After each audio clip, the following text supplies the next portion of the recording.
My week started out Monday in the salvage yard. I needed to get the upper part of the radiator holder, which was also the shroud.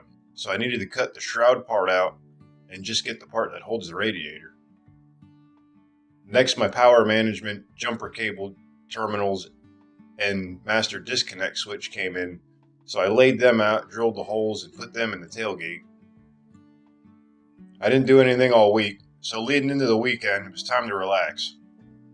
As usual, I gathered up all my fallen debris from the trees and started a fire.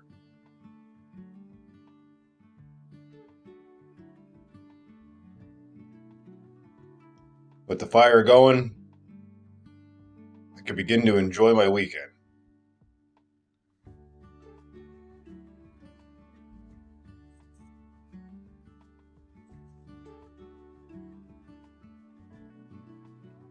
First thing I had to start doing was welding up all those holes left behind from the luggage rack.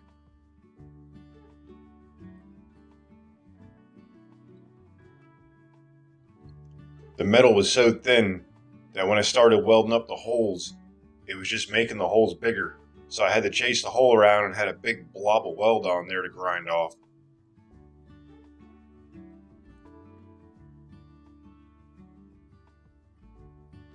I finally got it and started putting some body filler on it. Next up, I pulled it outside and started power washing the interior out so I could prepare it for paint.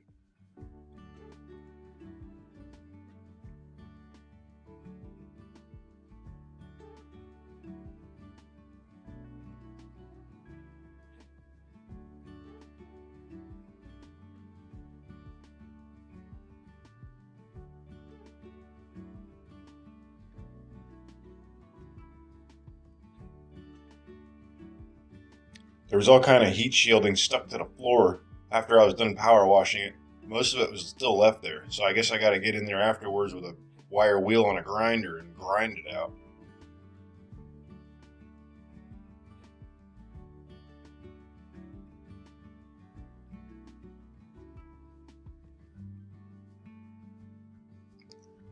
While it was out of the shop, I took a moment to clean it up.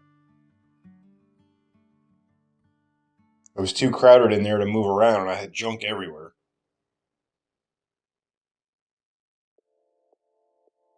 Of course, this led into the evening. I'm glad I have lights to work with now.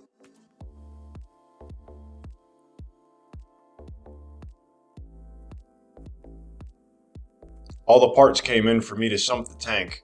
I was going to do a small tank under the hood, but decided to go against it because I wasn't happy with the way the fittings were lined up.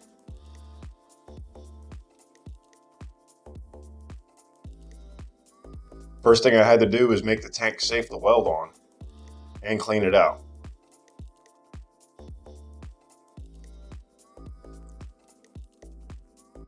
I learned this trick by working on motorcycle tanks when they're dented, and you use a stud gun where it welds the stud on.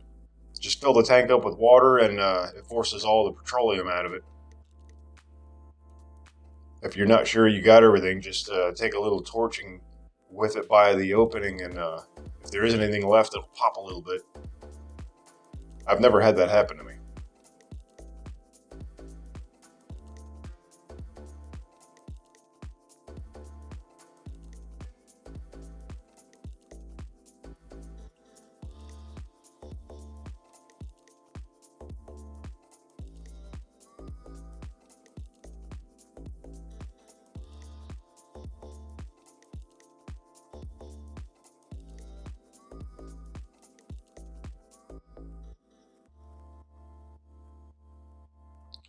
I'm using stainless steel rod here with the TIG welder, argon gas. I suppose you could use a MIG welder. The TIG welder allows you to go back and reflow a messed up weld if you screwed something up. Where a MIG welder, you just have to grind it out and go back over it.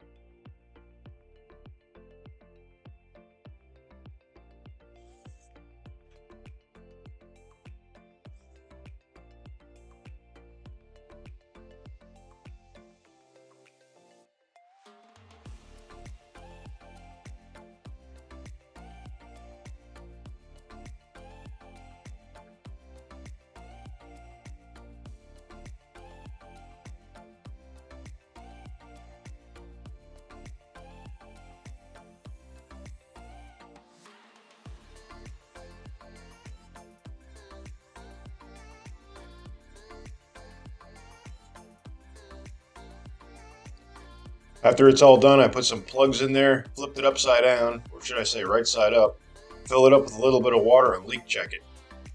This one passed the leak check, so I moved on to the next thing.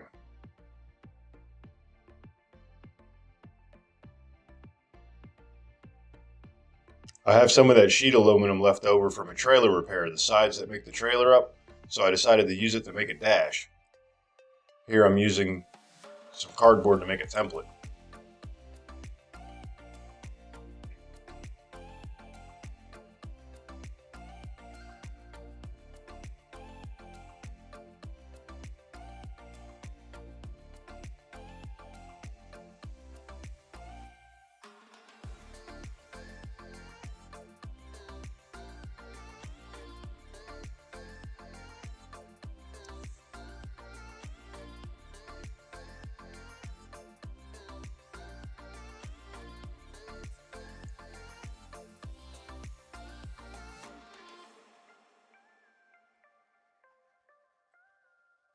Got it cut to a size I'm happy with, and now it's time to transfer it over to the aluminum sheet.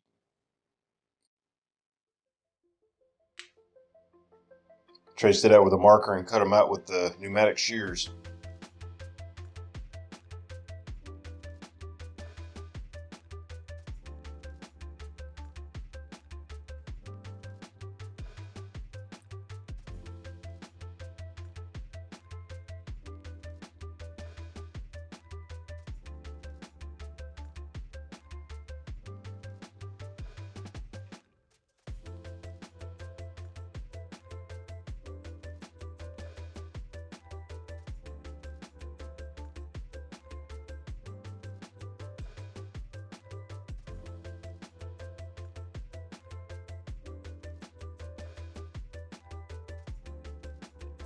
Using the piece that was left over to make the face of the dashboard.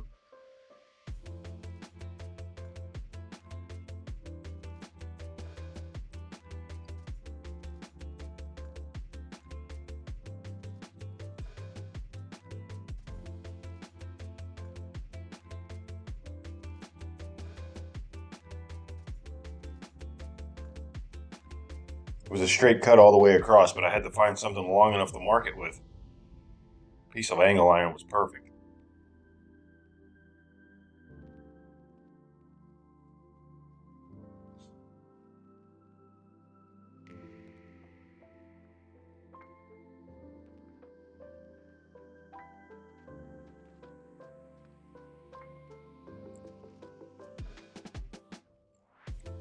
I joined them together with a piece of aluminum angle iron. Well, it's not iron, but a piece of aluminum angle with some rivets. Now it's time to order some gauges. That's it. See you later.